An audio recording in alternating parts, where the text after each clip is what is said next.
Hey friends, my name is Osama and I'm back with another video.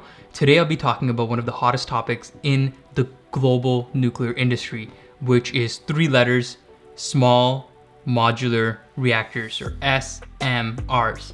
Alright, so SMRs are a game-changing technology that has the potential to decarbonize our energy mix and rebuild our post-COVID economy.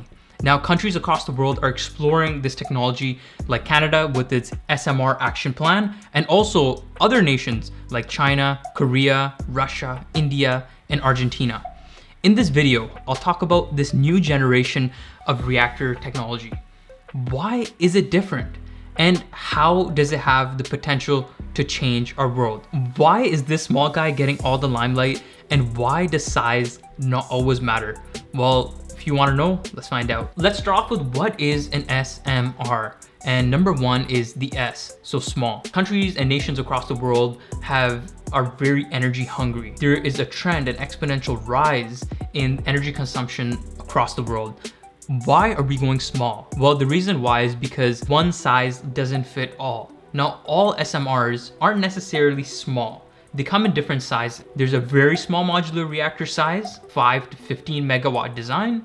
This is better for remote communities. Then there are the almost like a medium sized, and these are meant for powering large cities. They can be deployed in a fleet-wide approach. So instead of having a nuclear plant, which is 4 massive units, you can have a plant with 12 of these medium-sized small modular reactors. This flexibility allows countries to build, say, 100 reactors and then ship them off across the world to various sites. So going small has a lot of advantages. All right, number 2 is modular. When I hear the word modular, the very first word that comes to my mind is Lego.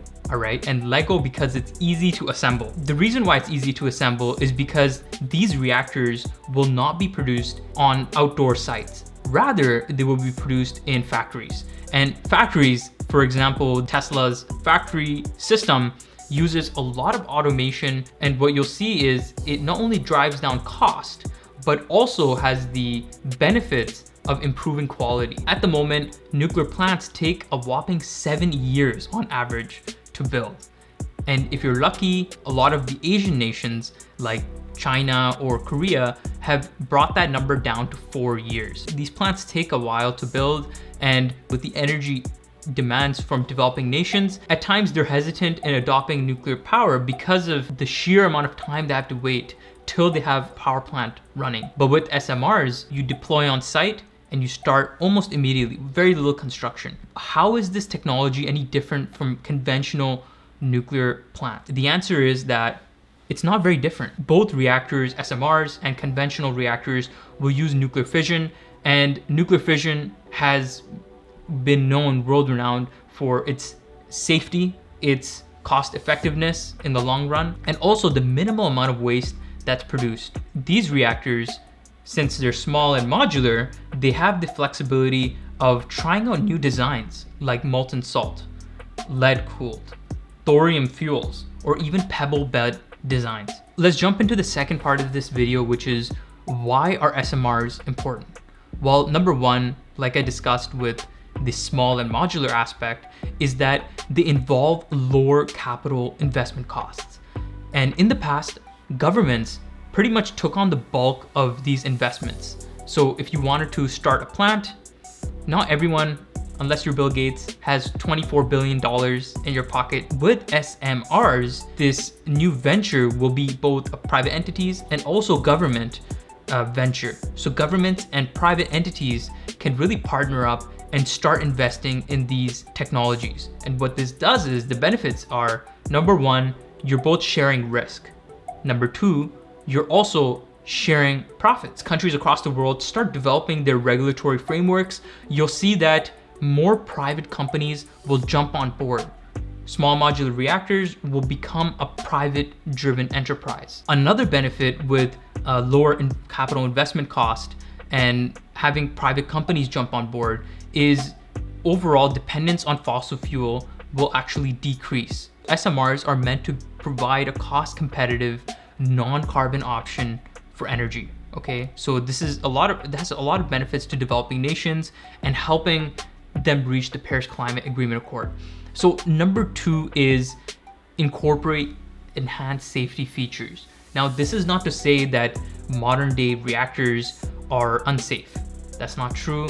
Nuclear plants, conventional nuclear plants, are some of the safest technologies in the world.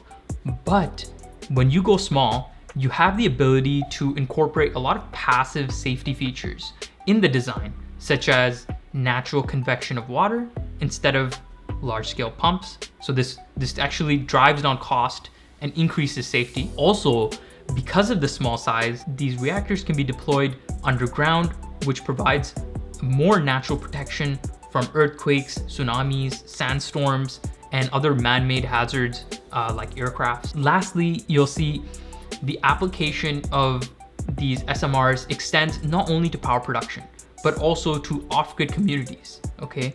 There are many off-grid communities in Canada, in Canada's Arctic, and also in Australia, which depend on diesel fuels. And at times, these fuels have to be flown in on aircraft, which cost millions and millions of dollars. With these SMRs, these very small modular reactor designs, what you do is they can be easily deployed on site, and similar to a battery, for 5 or 10 years, provide reliable energy for that community. So there are a lot of advantages to having these micro reactors for remote communities. And there you have it. This is a brief overview of small modular reactors. It's truly a game-changing technology, and hope you enjoyed this video. And until next time, thank you.